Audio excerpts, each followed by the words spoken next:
want to welcome everyone to the, waiting just a minute while YouTube catches up.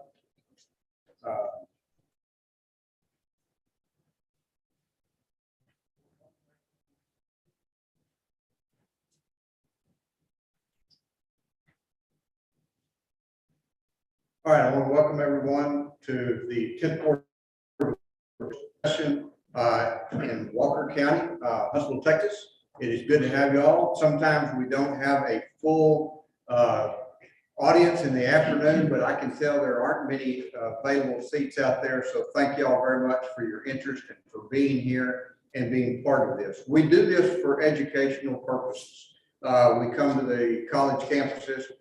Sam Houston has been on our radar since about 2005, when Walker County was added to this court's jurisdiction. There was an existing instead, we could have these oral argument sessions in any county seat of the counties in our district. Being a Sam Houston graduate from 1978, it immediately was of interest to me to have these type of arguments here so that the students in a building that was literally being built as I was graduating from this university. It was just exciting to me to get to come back and be a part of this program. At that time, Mike Yawn, who is the guy at the back of the room with the cameras there, who is the faculty member for the LEAP program, was our contact. And so we owe a debt of gratitude to Mike for coordinating this.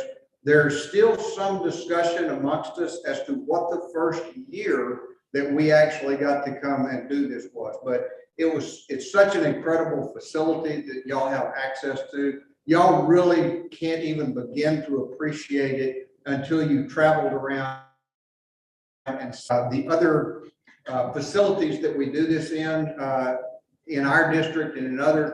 We've done it in district courtrooms. We do it for Glenn in the fall. Over there, we are in their theater room, so it's a little different. It's flat, it's not raked, it's not built out like this. This is just an excellent facility in which to have this. I want to thank Dean Lyon, who is the Dean of the Criminal Justice College. And so he is the one who has literally vacated his office in the back where we run that conference. And so we appreciate that. A couple of things that are different about doing it here for educational purposes as opposed to doing it in the courtroom back in Waco, which we call home. One of the things that we're going to allow that we would not normally is we're going to have the attorneys turn and address you, the audience, for 3 minutes before their presentation. In that 3 minutes, they can tell you anything that they want to do that will help you understand the legal arguments that they are then going to turn and make to us. If you were expecting to see a brilliant cross-examination of a witness and see that witness crumble under cross-exam today, you are going to be disappointed because there will be no witnesses. There is no court reporter over here. You know, this case that y'all are about to hear argued has already been tried. It is over with as far as the trial court is concerned. To have a successful appeal, you need to have two things. You need to have a trial court error that affected the judgment. So that's what these gentlemen are going to be arguing today, is whether or not there was an error in that judgment that convicted Mr. Austin to the penitentiary. The other thing that has changed, and this is a result of technology as well as time and a lot of other factors. Used to, we did not allow any photographing during the course of a trial. That primarily because cameras required large flash bulbs, movement by the photographer. You had to, there wasn't a zooming camera at that time. And so literally when the rule was passed, you could not film or photograph while the court was in session. Now, with the advent of iPhones and the technology, literally, you can do that very unobtrusively from where you were sitting you can Zoom, you can do whatever you want to do. In fact, the technology has changed. So in the early days of the pandemic, we literally held court on Zoom so that the outside public could still participate and we would still have an open trial. No longer is that the compelling reason. In fact, with photography and the advent of the pandemic and the technology resulting from it, today's session is being live streamed on YouTube. Some of the courts take down the YouTube recording immediately after. We do not. I encourage you to go to the court's webpage. You can search in the traditional fashion, 10th Court of Appeals on YouTube, and you'll find our YouTube channel, and you will be able to see not only this session, but the two we had this morning, plus those that we have held since the beginning of the pandemic. You will notice those early sessions were literally with the 3 judges sitting in our offices doing that Zoom argument, not even in the same room. But today,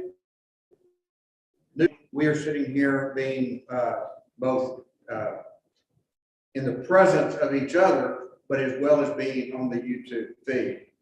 So I say that so that if you want to snap a picture on your iPhone, as long as you don't use the flash during this proceeding, that will be acceptable. I do not want you, however, walking around trying to get a better angle. Leap ambassadors. I see one leap ambassador out here. Any others in the audience at this time? Okay. The leap ambassadors are the coordinators of our visit here. They get us to where we need to be, and I really appreciate their participation in this, being shepherded by Mike Young. We thank y'all for your involvement. To my left over here in the jury box, closest to me is Judge Sorensen, Tracy Sorensen. She's one of the judges here in Walker County. To her left is Leslie Woolley, who is the district clerk-elect. And it was kind of interesting this morning. She didn't come to the 10 o'clock case, which actually involved a problem with the district clerk's notice in a case, but she conveniently avoided that case. We have Officer King and Weld providing security. Thank y'all again for your continued efforts. Something that I forgot in the first session this morning was and so if you have other students that went to that first session, they don't know how to follow up. In the pamphlet that you received or can receive as you came in and out today, there is a description of how to sign up for case mail. That case mail ability is how to follow what happens in this case.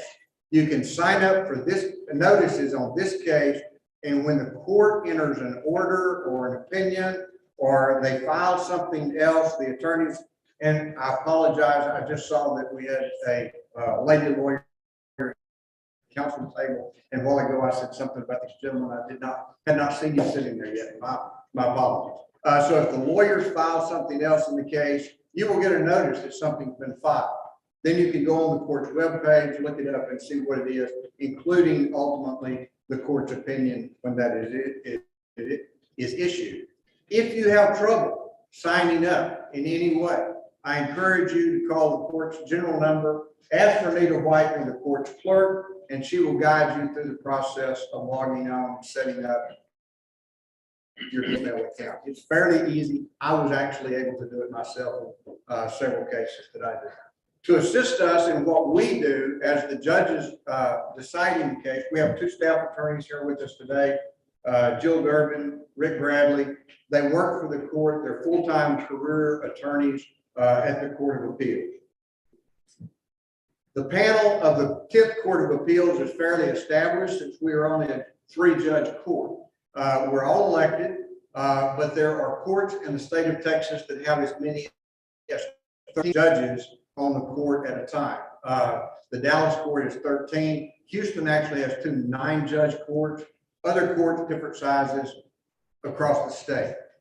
when you're looking at a Court of Appeals panel, whether it's a Court of Appeals in Texas or the United States Supreme Court, you can always tell that the person who has the most seniority on the court, which is not always the Chief Justice, but the person other than the Chief Justice who has the most seniority will always be to the right of the Chief Justice.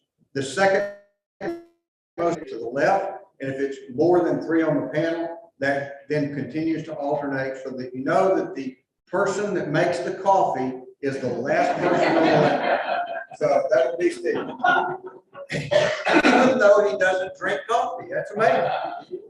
So that's the way the courts are arranged. And to my right is Matt Johnson. He is the most senior of the other justices on the court. To my left is Steve Smith, who is the newest judge on the court. And so with in the case, when I call it, I will need to know if there are any preliminary matters such as exhibits that need to be addressed. Oh, last thing, I forgot this in the first case today, and I've been doing this for 20 something years, and it was the first time I ever had a cell phone go off in the middle of arguments. It was the first time I had ever done an oral argument where I failed to warn everybody to check their phones, make sure they're in the off or silent. I used to do that for pagers, but none of y'all know what pagers are anymore. So I don't do this. So third case on the docket today is Austin versus Texas. May it please the court, Brian Weiss on behalf of the appellant, Michael Austin. Thank you, counsel. Doug Howell on behalf of the state. We're ready. Thank you, counsel. And at this time, if there are no other preliminary matters, gentlemen. Okay, Mr. Weiss, you have 3 minutes. Thank you, Mr. Chief Justice. Good afternoon, Bearcat Nation. My name is Brian Weiss. My colleague Carmen Rowe, we're criminal defense attorneys in Houston. I'm also a special prosecutor and tax and criminal matters, and I have the privilege of being legal analyst for the NBC affiliate in Houston. One of the most fundamental rules in criminal justice is that we don't prosecute, let alone convict folks for being bad people generally, for being just criminals or thugs. So what that means is that I'm going to bank on a Tuesday. Generally, the prosecution can't introduce evidence that I robbed the bank on Monday or Wednesday. But a couple of years ago, the legislature changed that rule in certain kinds of sex crimes involving child complaints. That's what this case involves. And so while evidence of other wrongdoing in those kinds of cases, including this case today, is generally admissible, there's still an overarching rule, which is you can't pile on. Let's be fair. Obviously, any evidence the prosecutor introduced, otherwise, why would he or she not be introducing it? The issue in this case today is whether or not evidence of a prior deferred adjudication, that's a fancy legal term for probation, was introduced erroneously involving this defendant, and whether or not that ruling was wrong. Like the Chief Justice said, I got to run the table. I've got to show a legal mistake. I've got to show it was wrong. And if I can show those two things, the issue today is whether or not the admission of that exhibit, State 26, shouldn't have been admitted because it was unduly prejudicial. And if it was, whether or not that erroneous ruling kept Mr. Austin's trial from being fair. Because the Constitution says you're entitled to a fair trial. I look forward to presenting the case, each of you. Thank you, Mr. Chief Justice. Counsel, you may proceed with your arguments as soon as I get the clock reset. You may proceed. May it please this honorable court, I'm Brian Weiss, on behalf of the appellant Michael Austin.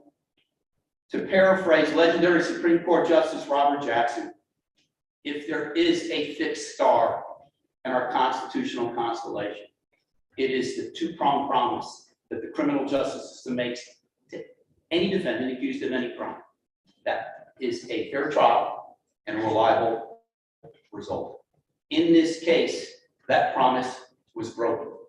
When the trial court erroneously admitted actions by trial counsel on the basis of Rule 403, State's Exhibit 26, a 1998 deferred adjudication that Mr. Austin received for the offense of indecency with the child.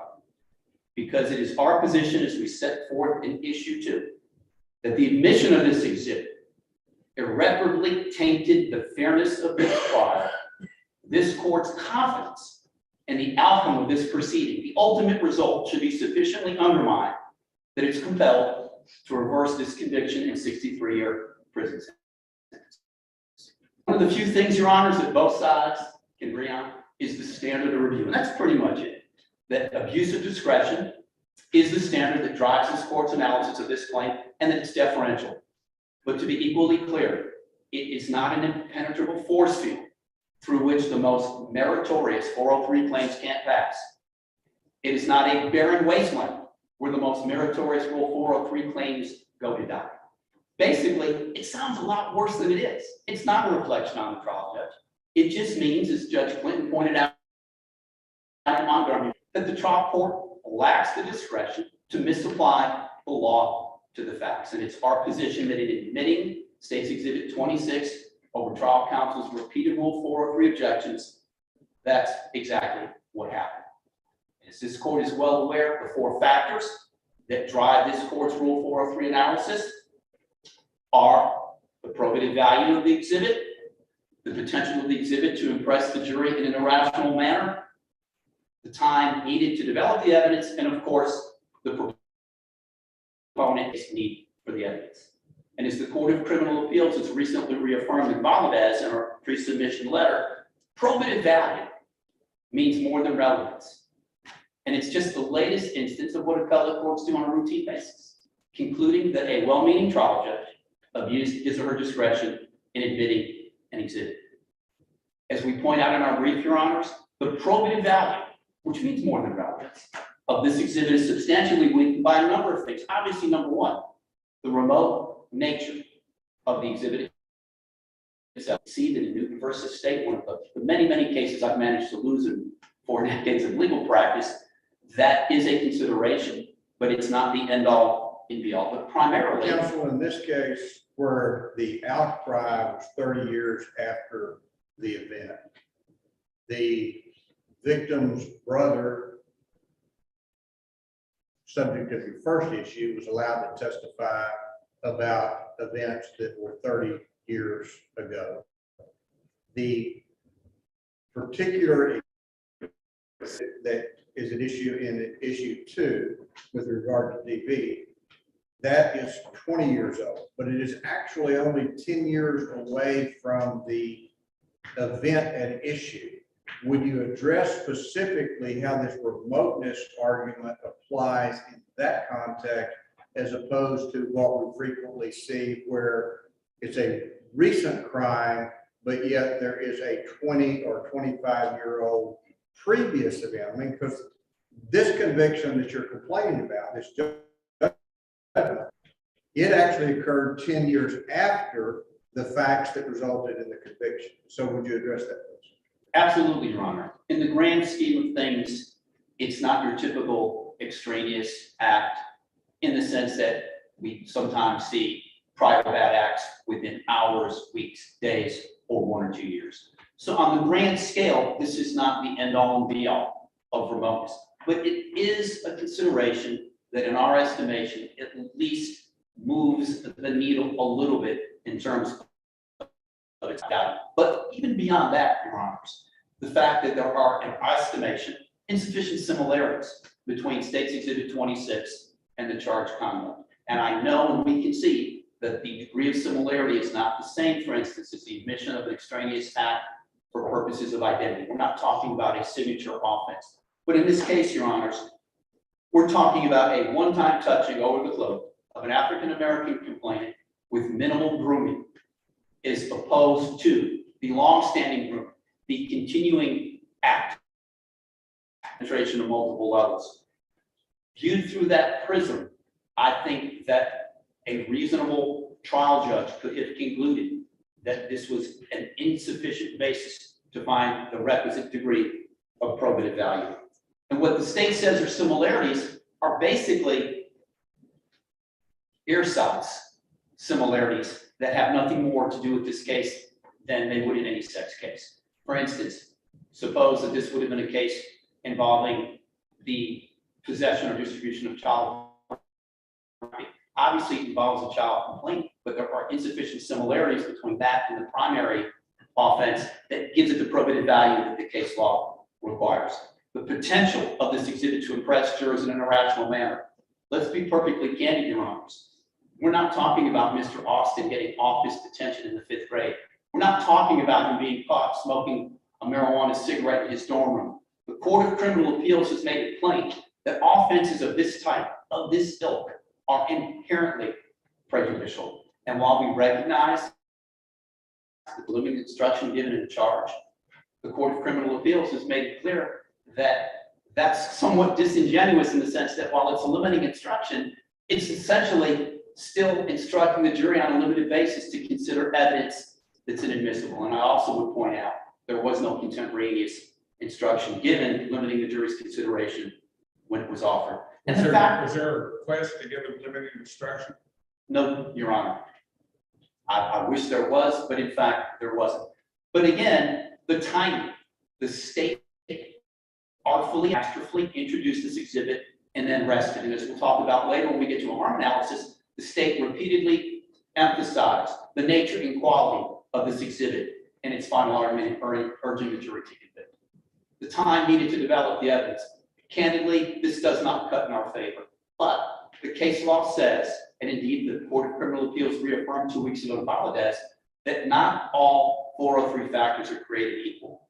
And as Chief Justice Gray has pointed out in cases like Newton, it's kind of an unsatisfactory way to look at analysis because defense attorneys can kind of run the shot clock out and create page after page after page of developing evidence that probably could have been developed or cross-examined in a minute or two. Finally, and I think this is probably the factor that cuts the most in our favor, the state's need for the evidence. In Valdez, again in our pre-submission letter, the Court of Criminal Appeals pointed out that where the defendant advanced, I'm just an innocent passenger on a car full of marijuana defense, when the defendant was literally sitting up with the 16 pounds of marijuana, the state's need for the extraneous offenses was minimal. I submit that this is such a case. We have the corroborative evidence of the primary complaint, and while there was cross-examination, as in most of these cases, it was ineffectual at best. The state also had the primary extraneous offense of the brother that we point out in point of error number 1 to corroborate the complainant's testimony. I think this court needs to recognize that the state's need in the context of 404 isn't one of greed, it's one of need. And frankly, the state can't have it both ways. They can't offer to introduce the brother's testimony and then say, oh, by the way, we need to pile on this exhibit. Clearly, this factor falls in our favor. Counsel, in a case such as this, where the defense is basically that this event did not occur, it is a fabricated event, then you get the question of either one of these extraneous offenses that were introduced. The issue 1 with the brother, you've got impeachment testimony, you've got even more remote from the date of the trial. This seems to be substantively, how would I phrase it, better evidence when you have an admission by the defendant that he had engaged in conduct that would be illegal with a victim of approximately the same age. How does that factor into this 403 analysis? Because we've already crossed the bridge that it is relevant. The question is how probative is it in that context? How much does the state need this evidence from the defendant's own mouth, if you will? Your Honor, I think this court can take judicial notice of the fact that in cases of this kind, these offenses aren't committed in front of third on videotape that by and large there is a generally lack of physical evidence. And so in that context, as this court and other courts have made clear, it's oftentimes that he said, she said. But beyond that, and while the defense was one of fabrication, the state's need, frankly, still pales in comparison to that in the cases that we point out that the state relies upon are all clearly distinguishable factually, as we noted in our pre-submission letter to voting. We believe that the state's need was, again, the powerful nature of the complainant's testimony and the corroborative nature of the brother's testimony.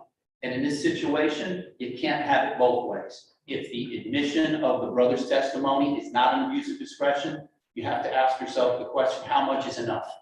And in this situation, we believe that at least 2 and probably 3 of these factors cut in our favor. And indeed, we don't need to run the table on all 4, as the Court of Criminal Appeals has made clear in recent Montgomery. The state's repeated emphasis on this, its timing and its repetition, all make it clear that when we come to the final piece of this puzzle, whether or not this error affected a substantial right under 44.2b, we need to remember what Judge Cochran, God rest her soul, pointed out in her net. That in a situation where this court and a dispassionate analysis has doubt as to whether or not the error affected a substantial right, it must treat that error as if it did. And what we have in this case is the triple crown, the hat trick of harm: timing and repetition. And as we point out in our brief, the state made extensive use of State's Exhibit 26 to essentially tell this jury, this man is a child molester, period, paragraph, any questions, let's move along. The way I like to look at whether or not an error affects a substantial right under 44.2b is, was it a game changer? And to me, the most compelling soundbite, if you will, was what trial counsel said when the trial court admitted it. Judge, is a nail in Mr. Austin's coffin. Finally, to the extent this court could hold that this error didn't affect a substantial right under 44.2b, I say this with all due respect for my limited opponent who I've known for 3 decades. You're not going to get any help from the state. They have opted not to brief this issue. And we recognize that an appellee need to file a brief. And obviously, if you need to file a brief, you don't have to brief the question. But I submit that the state's silence speaks volumes. And as Chief Justice Gray has pointed out, and that the court is free to treat that silence as the equivalent of confession of error, because this court may not abandon its posture as impartial jurists, quite frankly, to do somebody else's homework for them. We ask this court to find that the trial judge, who ran a tough trial with firmness and fairness generally, nonetheless abused his discretion in admitting State's Exhibit 26 over objection. We ask this court find that the fairness of the proceeding was irreparably tainted and trusted. We ask this court to reverse this conviction and remand for a new trial. Counsel, let me ask you about your reliance on Valdez. One of the things I recall reading in Valdez is there was what I believe was referred to as voluminous extrinsic evidence. How does that compare with the one thing in this case? That's a great question, Judge, because you're absolutely right. I believe there were 6 different types of extraneous acts or extraneous offenses that were admitted in evidence. And while it's a question of degree and not kind, I think we need to focus on the specific, discrete, factual issue that this case presents. This is a situation based on this record where, even though it's a discrete act, this was, as trial counsel said, a game changer. This was the final nail in Mr. Austin's coffin. And separate and apart and without context, it may well be harmless. But again, due to the prism of that triple crown of harm, timing, emphasis, and repetition, we believe this isn't a close question. And if it is, it's the kind of case, as Judge Cochran pointed out, where the tie goes to the runner.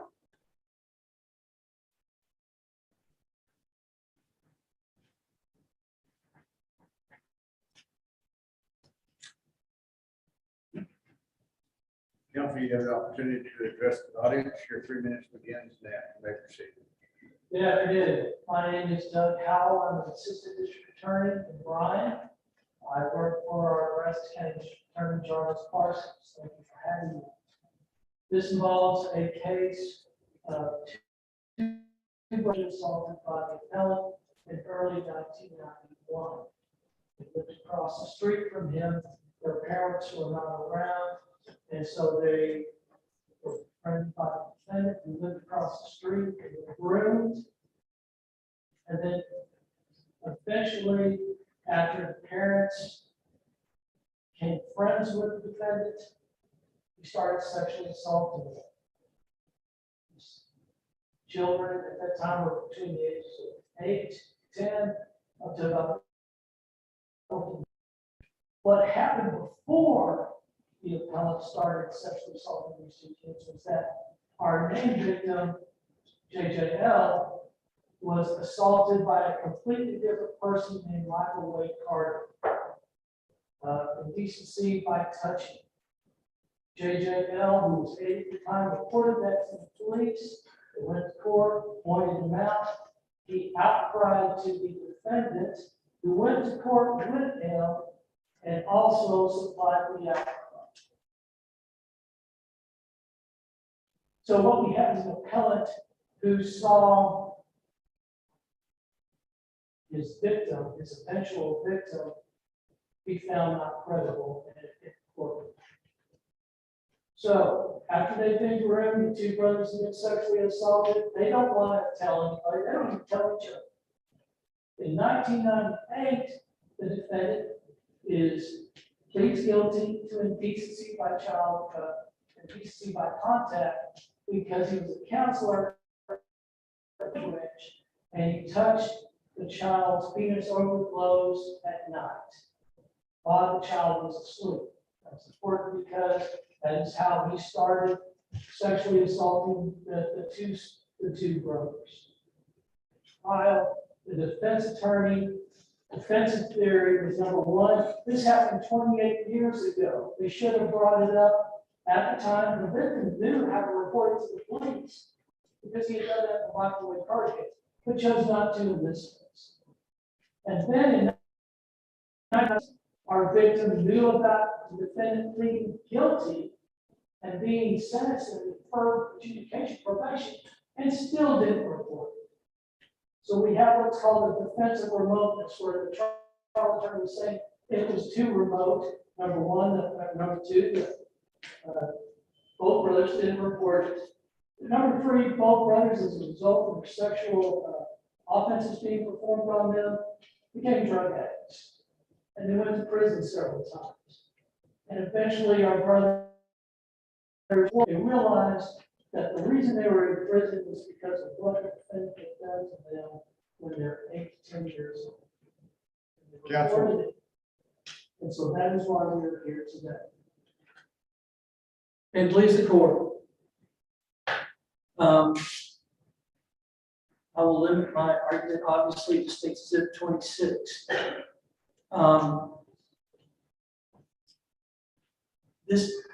I think I need to give a timeline of what everything was admitted as why State Exhibit 26 became important as trial progressed.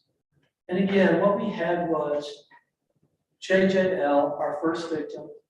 Counsel, I'm going to try to make it simpler. Got it. We're called the victim and the brother. Victim and brother. That way, the initials that are the same are less likely to be confused. The victim being the one that was alleged in the indictment. Correct. The victim initially outcried in the Robertson County Jail for 91 grams of methamphetamine.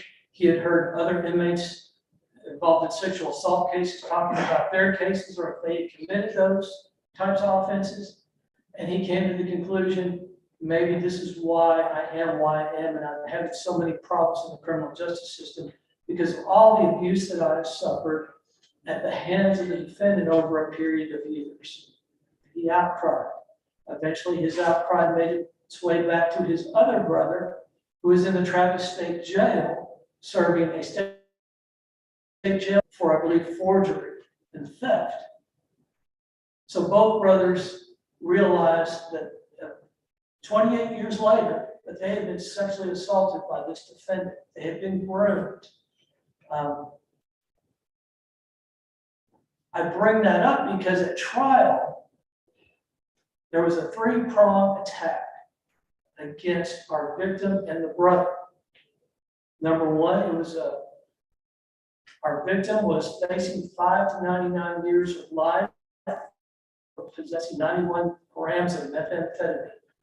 He'd already been in prison once before, and he knew he was going to get a lot of time. Based on talking to the folks in the Robertson County Jail, he came to the conclusion that if he set up a mitigating type defense, whereby he was going to claim that Michael Todd Austin, he knew he had committed an indecency case in '98. He was going to claim that he was a victim. He was a victim of Michael Todd in the early '90s. So the defensive theory to the jury was our victim fabricated the offenses committed by the defendant in the early '90s, and he fabricated those offenses so he could get some time off his potential high prison sentence that he was about to serve. And he contacted his brother. The police officer eventually went and talked to the brother in the Travis County Jail, and as argued by the defense counsel, the brother basically said, if my brother needs help, I will talk to you. So that was the first defensive theory, that the victim fabricated the offenses and that the brother fabricated the offenses. They were parties to a fabrication of all these sexual type offenses that occurred back in the early '90s. Other defense was what I would like to call the Michael Wade Carter defense. And that is while the defendant was living across the street from the boys, the victim walked into a storage shed where the Michael Wade Carter was playing drums. At that time, Michael Wade Carter committed an indecency by contact with the victim. This occurred before any offenses between the victim and the two brothers occurred. He reported that case to the police. He went to court. He pointed them out. The defendant appeared in court as his outcry witness. And the defense during this trial argued to the jury, ladies and gentlemen, why didn't our victim, who knows how to report a sexual type offense committed against him to the police, if that had happened, why didn't he do that back in 1992 or 93 when this was happening? He did not. He waited till 28 years had elapsed. More importantly, our victim found out in 1998 that the appellant was a counselor at Los Hermanos Boys Ranch, and admitted and pled guilty to indecency by contact with DV, the 13-year-old boy that was sleeping in the bottom of the bunk. And so we have basically a three-pronged defense whereby the victim was creating in cohorts with his brother fabrication defense. He should have reported it at the time because he knew how to do it, but he didn't do so. That means he wasn't credible. And he also knew the defendant had pled guilty by contact. So he was able to tell his brother, look, nobody's going to believe the appellant if we go forward with this sexual assault claim because he's already been convicted. He's a registered sex offender. And that was the defense that the trial attorney brought up in this case. He attacked both the credibility of the victim, he attacked the credibility of the brother because they were both parties to this fabrication. And then he brought up a remote. So I bring to the court's attention why State's Exhibit 26 was so important. And number one, I think that the court has already explained this.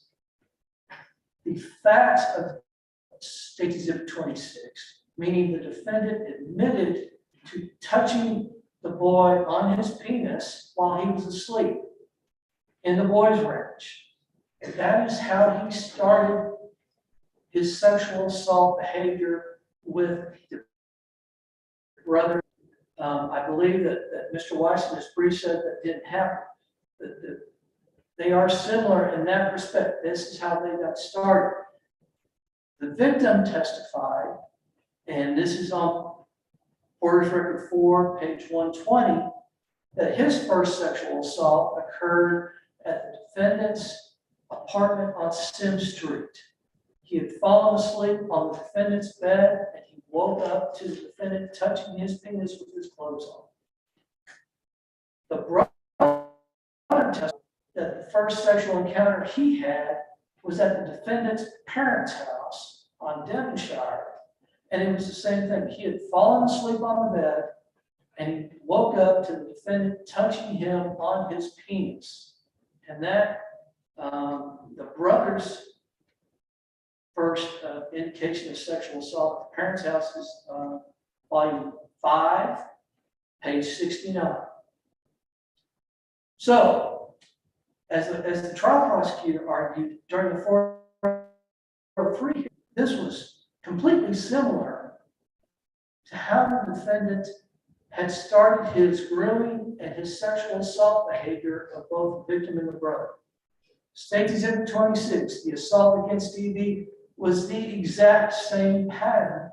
And the only reason we don't have multiple instances of sexual assault against DB is because DB immediately reported. That's it. He reported that day. And I believe Weiss in his brief has said that this happened only one time. I believe the facts listed during the punishment phase show that the defendant touched DB twice during the same night. And it was only as a result of DB waking up the second time that he stopped. So, what we have, or why we need State's Exhibit 26, is because, again, asserted against not only the victim, but against his brother, because they were parties to the fabrication, in order for the victim to get time. And that's what the defense attorney argued. He got, the victim got 9 years TBC out of a possible 99. So the defense attorney argued this was a successful fabrication offense. He argued that he was a victim of sexual assault. This is the reason that I committed this offense. He got 9 years. It worked. The brother was in on it. But in 1998, approximately 6 to 7 years after these offenses occurred, he was doing the same thing, meaning the defendant was doing the same thing. And so, most importantly, State's Exhibit 26 and the assault against DB rebuts the defense of remoteness. Both the defense was submitted by a trial attorney. Why did these two boys wait 28 years to outcry this? Well, they were ashamed. They didn't want to admit it. But we have, and we know, in 98, the defendant was still committing the same types of acts.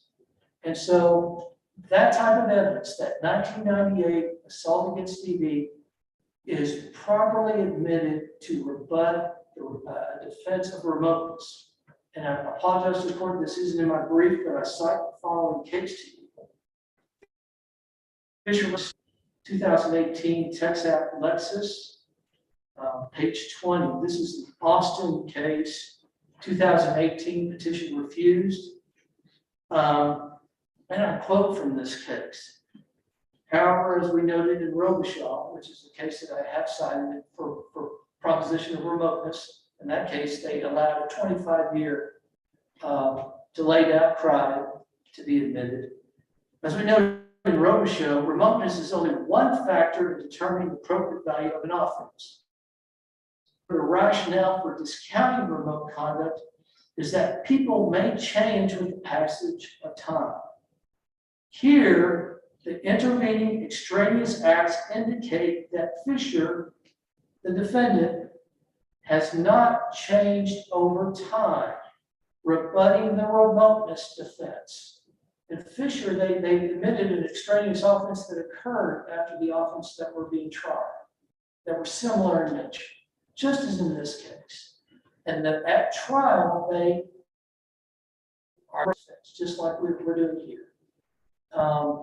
Again, State's Exhibit 26 was properly admitted, most importantly, to rebut this remoteness defense, that these two boys fabricated, now men, fabricated this offense so the victim could get time shaved off, and to explain why they waited so long.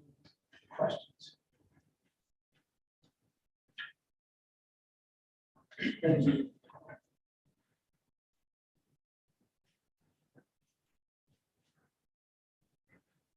Council, you have 5 minutes. May it please this honorable court. No one questions the fact that extraneous defenses are admissible to rebut defensive theories, and that evidence will survive a Rule 403 challenge in most instances. But to be equally clear, merely because a citizen accused in defensive theory does not mean that that in and of itself is a blank tile in a game of Rule 403 Scrabble. It is not the end all and it is not the be all. And as Valdez makes clear, even if a citizen accused advances a defensive theory, the state's need and the inherent prejudice of those extraneous offenses will still carry the day for the defendant who complains about the admission of those extraneous acts. And to return to Justice Smith's question about quality versus quantity in terms of the number of in Valdez versus this case, Your Honor, I think the best example I can think of in terms of why quantity doesn't trump quality, suppose in the land of the hypothetical, instead of introducing State's Exhibit 26, the prosecutor had introduced evidence that Michael Austin was on the grassy knoll in Dallas on November 22nd, 1963. That's one act. But the sheer inherent prejudice of that act would certainly turn the tide on whether or not the admission of that one single act was an abuse of discretion. In terms of Fisher versus State, haven't seen it, don't know it, but I'm going to assume by the fact that it's a Lexus site, that it's more than likely a non-published opinion from a court of appeals outside of this region that, with all due respect, has the presidential value of Bush versus Gore. As we point out in our supplemental pre-submission letter, what the state says is as important as what it doesn't say. The authorities upon which it relies are distinguishable based on the discrete facts of those cases, some of them which, of course, are non-published opinions. What the state does say that I think also speaks volumes, because they don't make any effort, and it's 15,000 word brief, to distinguish a single case upon which we rely, the 6 or 7 or 8 published cases that in our estimation carry the day for the appellant. The state told this court that DB was touched on multiple occasions and that somehow I managed to get that wrong. If memory serves me correct, I believe it's in issue 4 that the sponsoring witness about that event was expressly asked whether this is a one-time occurrence, to which she responded, yes. The notion that State's Exhibit 26 becomes important because it's in essence a confession from the defendant's own mouth, in our estimation, cuts in our favor. Why? Because in all of the confession cases, from Miranda through U.S. versus Dickerson, where the Supreme Court reaffirmed the strength of Miranda, the now famous Miranda warnings, the Supreme Court and the Court of Criminal Appeals have made clear no evidence is more compelling or prejudicial than a confession from the defendant's own mouth. That's the inherent prejudice to State's Exhibit 26. It's not what someone else says the defendant did. It's what he acknowledges that he himself did. Counsel, how do you address the state's need for this in light of the attacks on the credibility of the other two witnesses, the victim and the other brother. Because quite frankly, with all the respect to trial counsel, Mr. Chief Justice, while there was a defense that was advanced, cross-examination, as in so many of these cases that result in one-word verdicts and monumental prison sentences, by and large, trial counsel didn't lay a hand on either the victim or his brother. And in fact, if it had been a prize fight, they'd have stopped it on cuts. In terms of harm, which the state has continued to turn a blind eye to, and again, that silence speaks volumes. The barometer of harm under 44.2b is whether or not the admission of the evidence made the state's case significantly more persuasive. I submit a close call. At the end of the day, Your Honors, I return to what Robert Jackson said about the fixed star in our constitutional constellation. And it's this, that no matter what offense any citizen is charged with or convicted of, no matter how egregious, no matter how offensive, he or she is entitled to one tolerably fair trial. That didn't happen here. And I will leave you with what a distinguished 10th Circuit Judge Henry said. If we allow justice to strike foul blows, even at a deserving target, we cheapen a virtue by clothing it in a vice. I ask this court to sustain issue 2, reverse the judgment of conviction entered below in the 63-year prison sentence, and remand this case for one new, tolerably fair trial. Thank you, counsel. This case is submitted. Y'all are excused. Remember that there's letter briefs due. I think specifically that you cited that it was not included in your brief. Given that Friday is Good Friday, next Wednesday will be fine. And with that, we are adjourned. Audience, hold on for a second.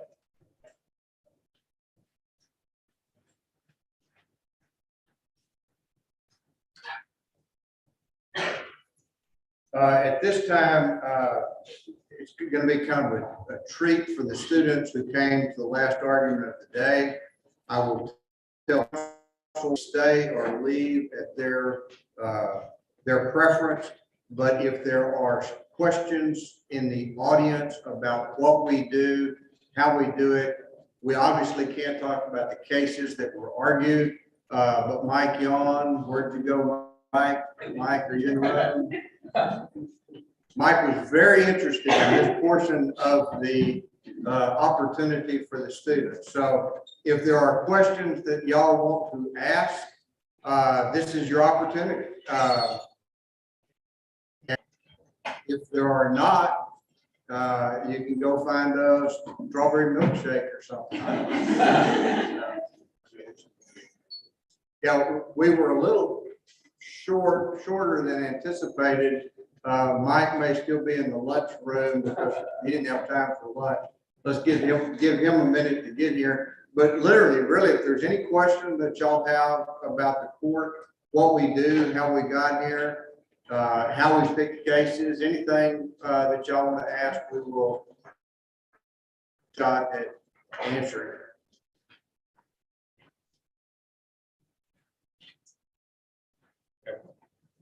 I didn't see it. Oh, yes, sir. So how long does the entire process usually take? Boy, that is a loaded question. Entire process usually take, let's see. Do either one of y'all know the date of the arrest in these cases, in this case?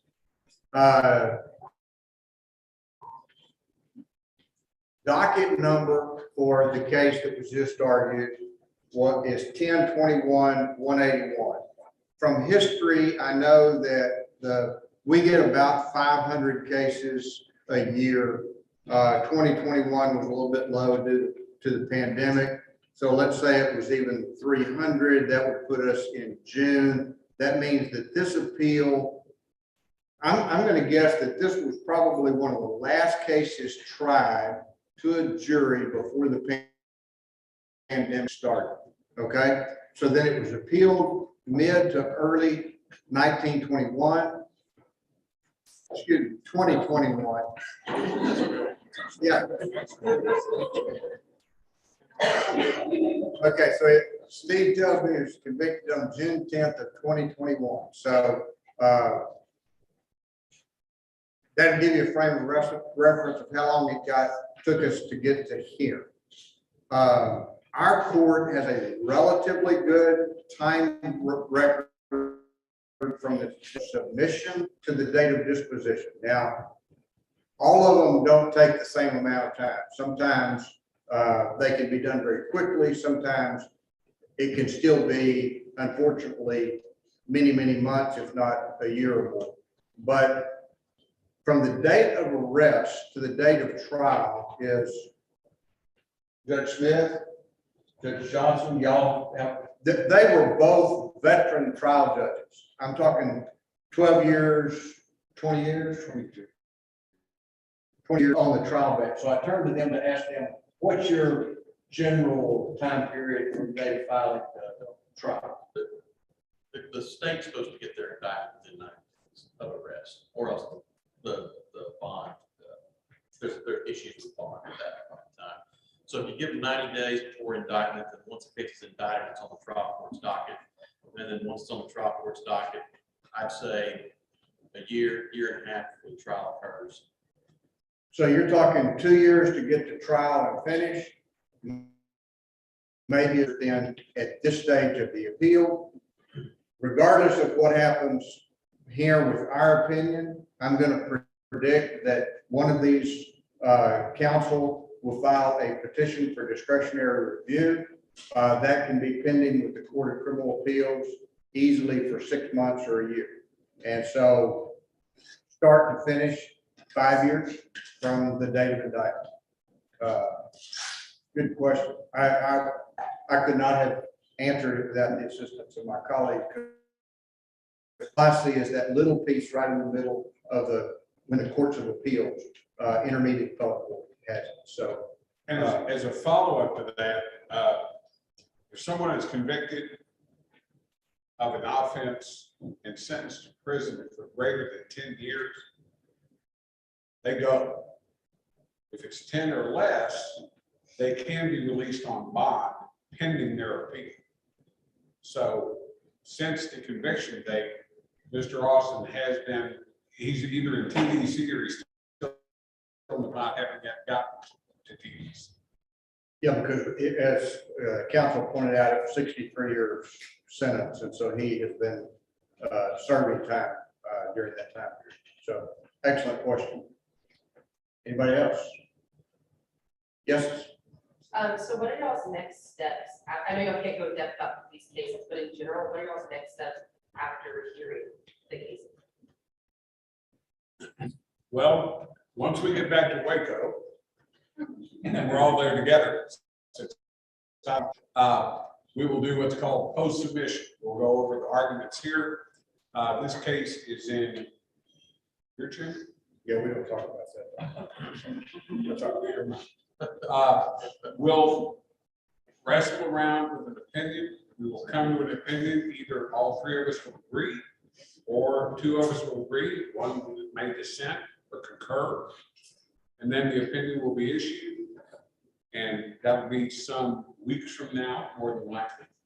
Well, we know it will be next Wednesday, which they issue opinions. Because I gave them until next Wednesday to send in additional authority. And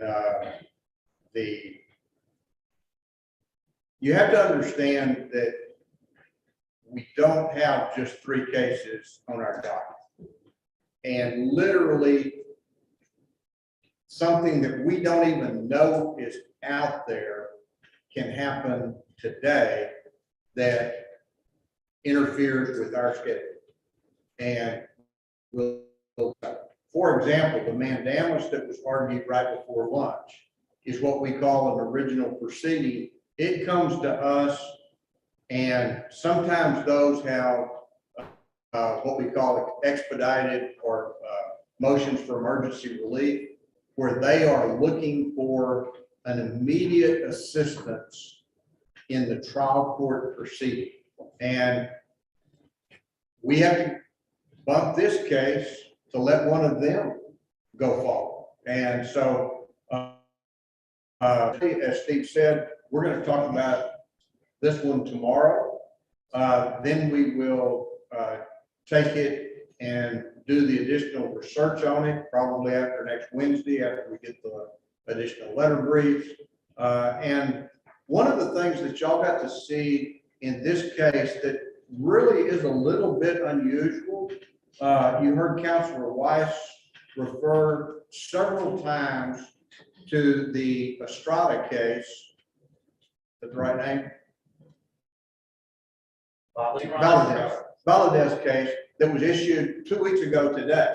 You don't see that often, that a Court of Criminal Appeals opinion is issued that has the gravitas or importance to a pending case that's already been scheduled for oral argument.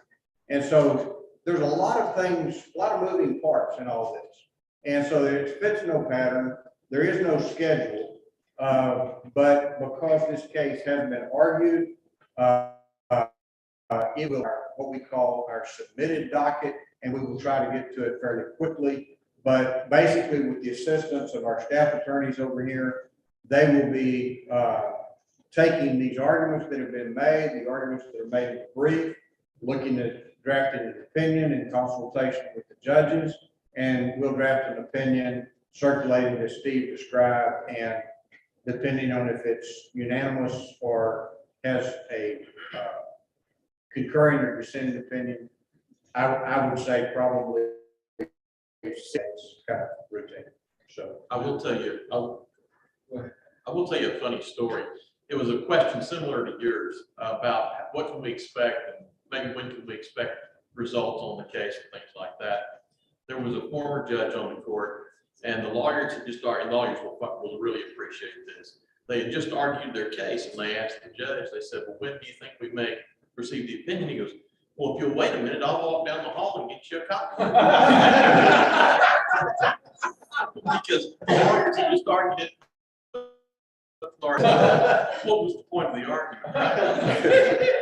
What I was going to say is that then once this court has decided, that triggers a whole new set of time signals if the case ends up in the Court of Criminal Appeals. and that's the process that can add another year or two. So thanks for the question. Anybody else? Be careful if you wipe your nose. I may think you're raising your hand. Mike, you got a question? No, but thank you very much for coming. We always enjoy coming to Sam Houston. I probably, enjoy it more than others, eating up cats. And so I do enjoy getting to come back to my alma mater. And I hope y'all are as proud of this school as I am.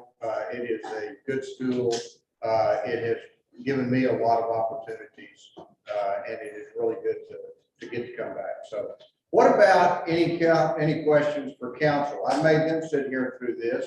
I see a question now, but Secretary. I did not hear the question. Business card. Oh, okay. I don't necessarily think you want to ask Mr. Howell for a business. Unless you're looking to go work for the district attorney's Exactly. office in Bryan. Exactly. Because he has been there longer than I've been on the bench, so he's been there for a long time and it's plugged in. So I see another hand raised right at third row. Yes, ma'am. So my question is the person that told the crime, how do you kind of keep the person that I think that one's for you, Brian. Thank you, Your Honor. The question that I'm asked at cocktail parties and Astros games, and then figure out what I did, and realize I don't just do TVs. How can you represent people more guilty? And then make that face that I just made. And first of all, only the defendant, perhaps a witness or two in the middle order knows whether they're guilty. That's not my response, number one. And as I said at the end of the argument, regardless of any citizen being charged with anything, you're entitled to a fair trial and a reliable result. It It's also different for me as an appellate lawyer, because this is 95% of what I do. Carmen's a great trial lawyer who also does appeal. And by the time a case gets in my wheelhouse, the defendant's been convicted. As Justice Smith pointed out, he or she is long gone on the train to TDCJ. So my responsibility and my concern is no longer filtering into my personal feelings. It's, as we saw in these great arguments, whether the trial was conducted fairly. And so, litigation's contact sport.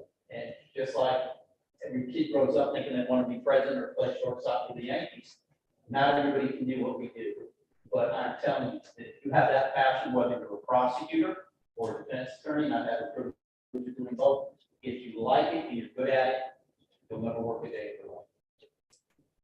Further, in response to your question, because that is a question that is frequently asked of defense attorneys. I think of it as it is the defense attorney's job to make sure that the prosecutor obtains a conviction within the confines of the statute and the Constitution. They have the burden of proof to prove guilt beyond a reasonable doubt. It is the defense attorney's job to put the state to meeting that burden.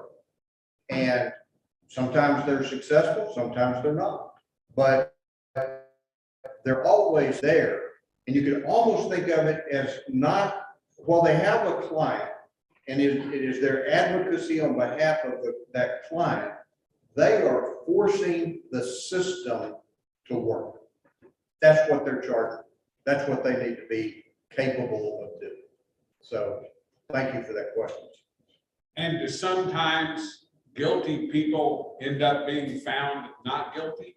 Yes, but that's not because necessarily the defense did anything. Jay was not able to meet its burden of proof.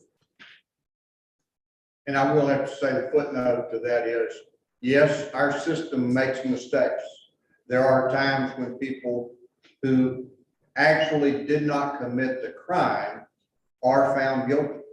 And that's where I feel my greatest weight is to make sure that the trial that was had was a fair trial, state met its burden of proof, and that the judgment is something that can be supported on the record that is before the court.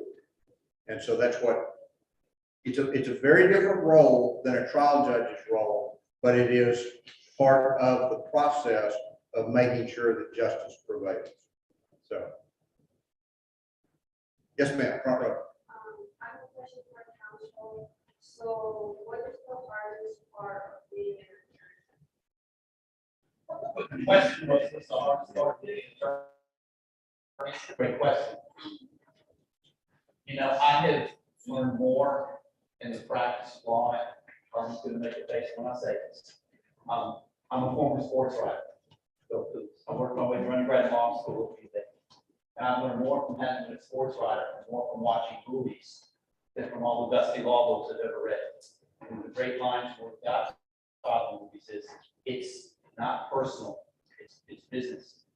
And so it's being able to separate out what's personal and what's business.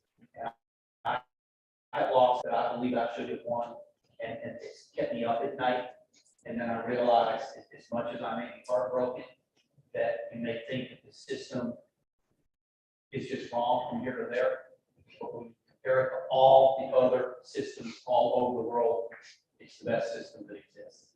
So to answer your question is, I'm passionate about what I do. Sometimes that passion leads me to sleepless nights. And then I remember I did my best. You have to trust in the system. And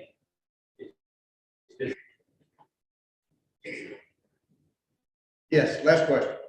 My question for council also. What process, if any, do you have when you get a new case? Like what evidence do you look for when trying to present it for county?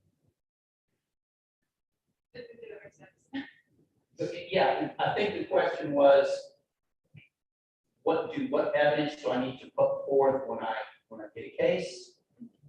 And again, I'm not a trial lawyer, I've tried cases and I realized that that's not. And I know it may be against your nature, but maybe this is one of those where you defer to your coach. Oh, thank you, Judge. Thank you, Judge. On the road, you're on. Thank you. Maybe I misunderstood the question. Do you mind me asking? Yes, so when you're given a new case, what process do you go through to prepare yourself to come to court? So if you're talking about an appeal, Mike, when he stood up, I thought preservation. You have to object in the trial court and preserve the record so that we can talk about it here or any other court of appeal. In the trial court, you almost always look at, I couldn't agree with Chief Justice Gray more, that you're looking for what the state thinks they have in the way of evidence to prove that an offense was committed specifically by your client. So I always start with the state's file to see what they're alleging and go from there. Mr. Howell, would you like to address how you all come to have a case to begin with? We'll be here a while, Judge. Give us the Reader's Digest. So, well, let's take this case for example. You have an outcry from the victim that was made to victim advocate, Washington County Jail. Because the offense occurred in Bryan, Texas, which is Brazos County, Bryan Police Department was contacted. Eventually, it made its way. The detective was assigned. He talked to our victim, talked to the brother, talked to other witnesses, and then he presents the case to the district attorney's office for a warrant. And after we determine if there's probable cause to believe that the defendant may have committed the crime, we present that case to the grand jury. And their job is not a real jury, their job is to determine, is there probable cause to believe the defendant committed the crime, in this case, aggravated sexual assault. We have a true bill of the indictment. That case then gets admitted into one of our 3 district courts, it gets assigned, we get prosecutors assigned to it, and then eventually a trial attorney is involved, in retain verdict one, and either go to trial or one of our 3 district courts, or you may attempt to work out a disposition. In this case, we did not work out a disposition, we went to trial. Is the appointment of a investigator used by the state, is that or do they rely upon law enforcement, existing personnel of the police department or the sheriff's department? So, because it is our burden of proof to present the case, it is also our job to initially investigate the case. Statute, we are required to turn over our investigation to the defense attorney, so they can rely on our investigators. We have our own investigators in-house. We also have our police investigators that do the initial investigation. Then trial counsel, defense counsel, they may have their own investigator in-house, or if they do not, they're appointed, they can ask the trial judge to appoint them an investigator to help them do additional investigation. So we have our investigation, they have their investigation, and if we go to trial, depends on trial judge determine whether the evidence is admissible. That's to what the jury believes. I'm gonna say something else. So Carmen, you don't get Brian to say it. You just go ahead and say it. Thank you, Judge. I was just thinking this young lady's question when we first started is, I think, looking for contact information. And I know the courts offered theirs. I'm sure that all of ours can be made available through Morgan and others so that you can reach out. And I know a lot of these people are young, aspiring lawyers in the criminal section. So I just. And in fact, on the court's webpage, the briefs will be available by getting to, and you can actually get back to counsel's respective contact information from those briefs. So it's readily available And with that, we're going to conclude the argument. Again, thank you all for being here today. Council, thank y'all. We are excused and stand adjourned.